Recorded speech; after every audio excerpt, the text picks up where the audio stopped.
Bonjour à tous, je suis à Puy-Guillaume aujourd'hui avec un artiste talentueux et généreux qui va nous parler de son premier single, Ma Chance, sorti en 2011. Bonjour Sébastien Ajus.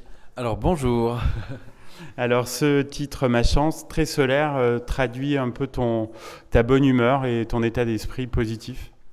Oui, alors à l'époque en tout cas, j'ai toujours un état d'esprit positif, mais j'en parlerai un petit peu après. Oui, c'est un titre, bah, c'est symbolique comme titre parce que l'histoire de cette chanson, c'est effectivement la chance qu'on peut avoir de rencontrer quelqu'un, la chance. On est quand même, enfin moi, je suis dans un métier où on a besoin de cette chance-là en tout cas, et bah, c'est toujours très agréable de rencontrer la bonne personne au bon moment. Et puis c'était surtout tout de suite après la victoire de X Factor. C'était le début d'une nouvelle aventure. Donc oui, c'est une chanson symbolique pour moi. Justement, je crois que tu n'as pas chômé après la victoire à X Factor donc pour travailler sur plusieurs chansons, dont celle-ci. Alors j'ai pas chômé, non, j'ai fait pas mal de choses depuis. Alors l'album après X Factor, c'était en collaboration avec d'autres personnes, hein, mais c'est vrai que ça allait être, on va dire, un déclic, cet album-là, pour me dire, commencer à me poser les bonnes questions sur vraiment quel titre, quel style de musique j'avais envie de travailler et mettre en avant. Donc ça a été un album où j'ai essayé aussi des choses, voilà, avec un style un peu, voilà, un peu crooner à la française. On avait envie d'essayer un peu ça. Et puis j'ai toujours eu plusieurs influences musicales, la soul, la pop, le jazz.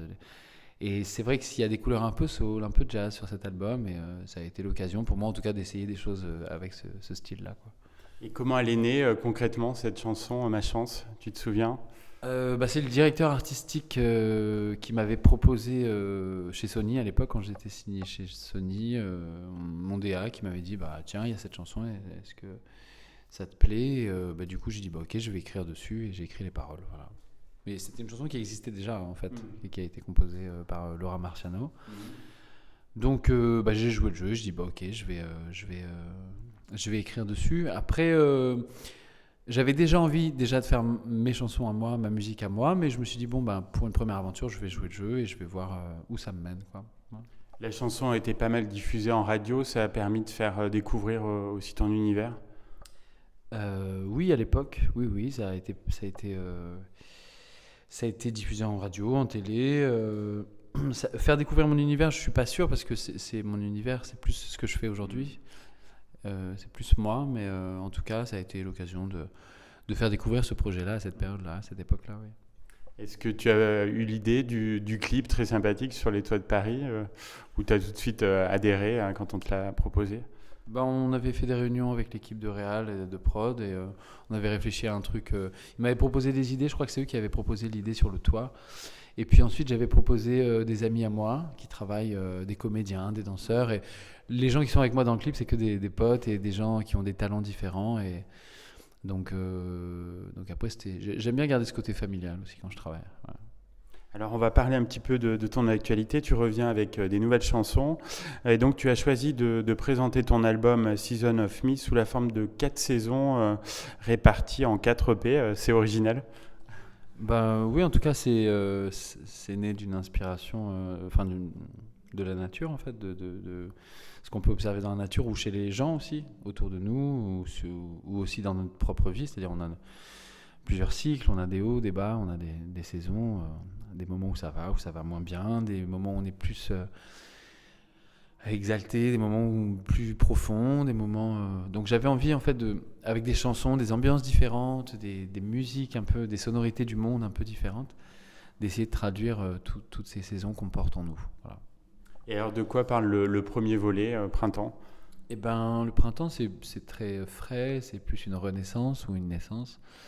Et pour moi c'était important, c'est aussi une renaissance musicale pour moi. J'avais envie d'amener un côté un peu folk, un côté un peu voilà, acoustique aussi, où je travaille les voix comme j'en avais envie. J'ai toujours aimé travailler les voix avec plusieurs voix, parfois épurées, parfois plus sophistiquées. Mais j'avais envie, ouais, que ça sente bon la forêt, que ça sente bon.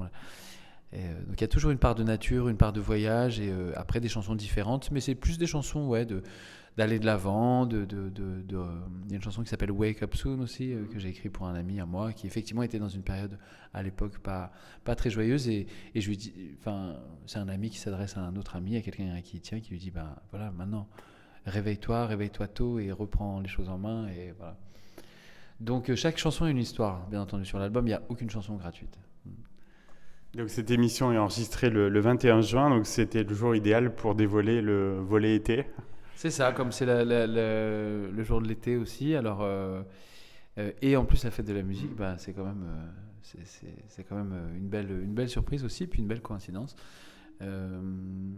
Donc sur l'été, oui, ça va être, c'est plus des sonorités de là où j'ai grandi, l'île de la Réunion, avec des rythmiques un peu tribales, mélangées avec des choses un peu électro mais soft derrière, des sonorités du monde aussi. On peut entendre des chants, des instruments un peu d'ailleurs, et des thèmes, des musiques plutôt dansantes, on va dire, et des thèmes joyeux mais aussi mélancoliques, aussi des thèmes aussi un peu plus graves.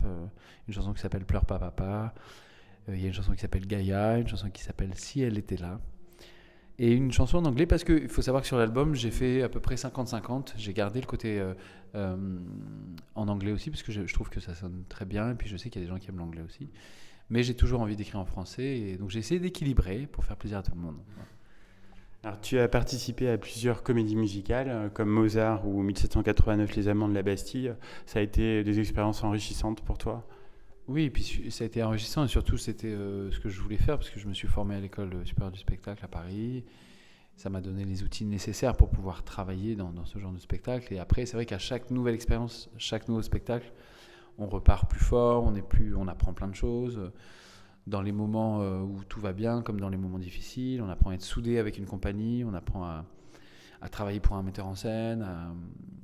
Et puis c'est un rythme soutenu. On a fait en 2 ans sur 1789, on a fait, 700 000 spectateurs avec beaucoup de dates, beaucoup de déplacements, et il fallait que l'équipe soit soudée. Il a fallu que. Et puis c'était un très beau spectacle. Donc quand on est au service comme ça d'un beau spectacle. Bon, déjà, il n'y a pas de star. La star, c'est le spectacle. Donc, on se met au service vraiment de quelque chose. Et puis, le côté comédie m'intéresse beaucoup. Je prends toujours beaucoup de plaisir J'ai toujours pris beaucoup de plaisir à faire les spectacles dans lesquels j'étais. Mais maintenant, c'est vrai que là, en tout cas, cette année et l'année de l'album, cette année et l'année prochaine, je suis vraiment, vraiment concentré plus sur la musique, sur la création. Et puis, mais on ne sait jamais. Si un jour un autre spectacle se présente et que c'est le moment, oui, j'en referai certainement. L'aventure Louiena avec ta compagne Roxane continue. Je crois que vous serez sur les routes cet été. Alors on est sur les routes tous les étés en général. C'est un projet en parallèle qui date de 3-4 ans. Et en fait, le principe, c'est simple, c'est qu'on commence à se déplacer un peu partout. On avait commencé à louer un combi Volkswagen des années 60. Et guitare, voix, ukulélé, voix, 2 instruments. Et petit à petit, les gens nous ont appelés, on a commencé à organiser une tournée un peu partout, et ça reste très estival, donc très frais, c'est vraiment quelque chose que les gens apprécient quand on vient les voir directement dans leur village ou dans leur ville. Et en plus, il y a un concept en fait qu'on avait envie de mettre en place qui s'appelle la caravane du Liberty Tour. Donc c'est sur une semaine. Les gens en fait peuvent nous suivre en voiture, avec leurs copains, ils prennent leur tente. Ils viennent camper avec nous, ils nous suivent pendant les concerts et ils font la route avec nous en fait. Donc ça s'appelle la caravane du Liberty Tour, et c'est cet été, ouais. Et votre participation commune à The Voice, vous avez apporté une visibilité supplémentaire? On a fait The Voice parce que moi j'avais déjà fait une émission, donc c'était pas j'avais pas plus d'intérêt. En tout cas, j'avais pas forcément envie de. On n'était pas parti dans ce sens-là au départ, mais on s'est dit ça va nous faire quand même un peu de pub, un peu de visibilité. Et effectivement, les gens nous ont appelés un petit peu après, nous proposaient des dates, tout ça. Donc c'était une bonne expérience aussi. Et puis une émission avec des très bonnes conditions. Voilà. Et alors, heureux d'être là ce soir à Puy-Guillaume. Alors, quel est le programme? Eh bien, le programme, c'est qu'il y a plusieurs artistes. On est plusieurs à chanter ce soir, donc avec je crois, un cocktail d'artistes très variés. Et il y en aura pour tout le monde. Je pense qu'on va essayer de célébrer la musique comme il se doit. Et il fait chaud, il fait beau. On va aller boire un coup avant, et puis on va faire la fête. Surtout ça, on fait la fête ce soir. Voilà. Tu viens régulièrement en Auvergne. Je crois que tu as un lien particulier avec notre région. Bah oui, bah déjà je travaille avec Nathalie Thiers, qui est un des agents avec qui je travaille. C'est vrai qu'elle s'applique à faire un travail formidable sur cette région, avec autant au niveau de la publicité que l'organisation des concerts. D'ailleurs, je la remercie avec sa boîte Art & Co. Event. Donc du coup, bah, régulièrement, et puis je reviendrai certainement me présenter les autres saisons. Et puis aussi, j'ai découvert une petite pépite là du coin qui s'appelle Illustre, une artiste dont vous allez entendre parler bientôt, je pense. Et voilà, que j'ai la chance d'avoir avec moi sur scène aussi ce soir, parce que je vais inviter pour un duo, voilà, pour fêter la musique. On est là pour ça. Eh bien, très bon concert et merci Sébastien Ajus. Et puis j'espère à bientôt pour l'histoire d'une nouvelle chanson. Eh ben oui, il va y en avoir pas mal des histoires, parce que chaque chanson de l'album Seasons of Me est une histoire différente, et j'espère que ça te plaira d'ailleurs. Merci beaucoup.